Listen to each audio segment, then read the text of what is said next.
जय हिंद साथियों। आज हम एक मेमने का बधियाकरण करेंगे। तो बधियाकरण करने के लिए मेमने की उम्र 1 से 2 महीने की सबसे बेहतर मानी जाती है साथियों। बधियाकरण में कुछ दवाइयों का इस्तेमाल होता है और कुछ सामग्री जो कि इस प्रकार है साथियों। डेटॉल हमारे पास होना चाहिए जो कि स्वयं का हाथ सैनिटाइज करने के काम आता है, तो डेटॉल बहुत ज़रूरी है। और इसी के साथ में हम बीटाडीन का लिक्विड फॉर्म रखेंगे साथियों। तो बीटाडीन के लिक्विड फॉर्म से बकरे के टेस्टिकल के ऊपर जो अंडकोश है उसको सैनिटाइज करेंगे ताकि वहाँ पे कोई बैक्टीरिया ना रह जाए और जिसकी वजह से कोई संक्रमण ना हो। और इसी के साथ में रखेंगे आयोडीन टिंचर। तो टिंचर की भी बहुत बड़ी भूमिका है। जब बकरे का बधियाकरण हो जाएगा उसके बाद टिंचर लगा देंगे। और हीमेक्स लोशन भी रखेंगे साथियों। हीमेक्स लोशन का बहुत अच्छा वर्क है। ये मक्खियों को नहीं बैठने देता जख्म पे और जख्म को बहुत जल्दी ठीक करता है। और सेम यही काम ये टॉपिक्योर स्प्रे का भी है। ये जख्म को बहुत जल्दी ठीक करता है और मक्खियाँ नहीं बैठने देता। और ये स्पास्टिक इंजेक्शन है जो कि सुसीमा कंपनी का आता है। इसे हम 1 ml 10 kg बॉडी वेट के हिसाब से लगाते हैं तो मेमने को दर्द नहीं होगा साथियों। तो ये भी साथ में रखें। और थोड़ा सा काटन और हल्दी और रुई रखेंगे। हल्दी रखेंगे कि मेमने का जब बधियाकरण करेंगे तो नसों को बाहर निकालने में मदद मिलती है हल्दी की से। और साथ में नया ब्लेड रखेंगे साथियों जिससे कि कट मारेंगे टेस्टिकल के ऊपर। तो ध्यान रहे साथियों कि ब्लेड हमेशा नया इस्तेमाल करें, कहीं से इधर उधर से पुराना ब्लेड उठाकर ना रख लें, नहीं तो उससे टिटनिस भी हो सकता है साथियों। तो ब्लेड हमेशा नया इस्तेमाल करें। तो चलिए साथियों अब बधियाकरण की प्रक्रिया शुरू करते हैं। तो सबसे पहले स्वयं का हाथ डेटॉल से अच्छे से सैनिटाइज करेंगे साथियों ताकि खुद के हाथ में किसी तरह का बैक्टीरिया ना रह जाए, कोई संक्रमण की संभावना ना हो जिससे। और फिर उसके बाद बीटाडीन के लिक्विड फॉर्म से, जो बीटाडीन का लिक्विड है साथियों, उसको एक कॉटन में निकालेंगे थोड़ा सा और ढंग से कॉटन में बढ़िया से डुबो के कॉटन को उसमें और निकाल लेंगे। और उसके बाद मेमने के टेस्टिकल को पूरी तरह से, मतलब कहीं छूटना नहीं चाहिए साथियों, अच्छी तरह से उसको सैनिटाइज करेंगे ताकि वहाँ किसी भी तरह का बैक्टीरिया ना रहे। क्योंकि अगर बैक्टीरिया रहेगा तो संक्रमण का खतरा बढ़ जाता है और संक्रमण होगा तो पकेगा, नुकसान हो सकता है साथियों। तो जैसा कि आप देख रहे हैं कि हमने अच्छे से मेमने के टेस्टिकल को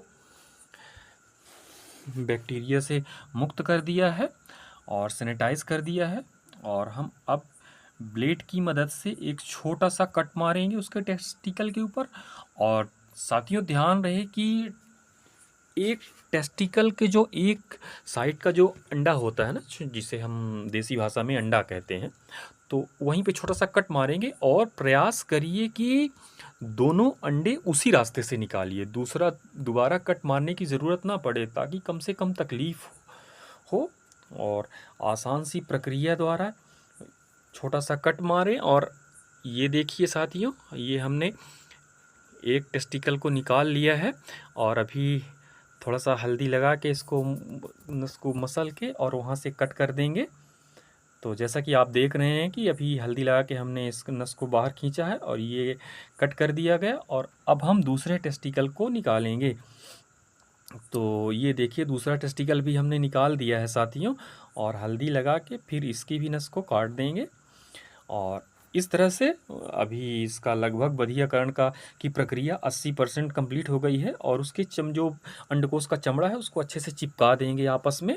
और उसके बाद आयोडीन टिंचर सबसे पहला जो इलाज है इसका, तो अब इसको आयोडीन टिंचर हम लगाएंगे। आयोडीन टिंचर अच्छे से लगा दीजिए साथियों। और जैसा कि आप देख रहे हैं कि हमने अच्छे से उसको आयोडीन टिंचर लगा दिया है।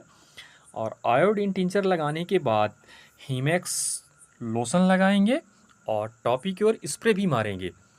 सिर्फ टिंचर लगाकर कभी नहीं छोड़ना है साथियों, क्योंकि अगर टिंचर बस लगा देंगे तो जख्म को सुखाएगा वो, लेकिन मक्खियों को वो नहीं रोकेगा। और मक्खियाँ जख्म की सबसे बड़ी दुश्मन है साथियों। अगर मक्खी वहाँ बैठी, एक बड़ी मक्खी आती है जो कि अंडे देगी वहाँ पे, और वो अंडे कीड़े का रूप ले लेंगे और कीड़े पड़ जाएंगे, जिससे भारी नुकसान हो सकता है। तो जब भी बधियाकरण करें तो टिंचर लगाने के बाद, यदि चीरा विधि से करते हैं तो टिंचर लगाने के बाद हीमेक्स मलहम लगाएं, और टॉपिक और स्प्रे अगर है तो टॉप, अगर दोनों में से एक है तो भी अच्छा है, और दोनों है तो दोनों कर दीजिए। तो इस तरह से मेमने का बधियाकरण कंप्लीट हो गया।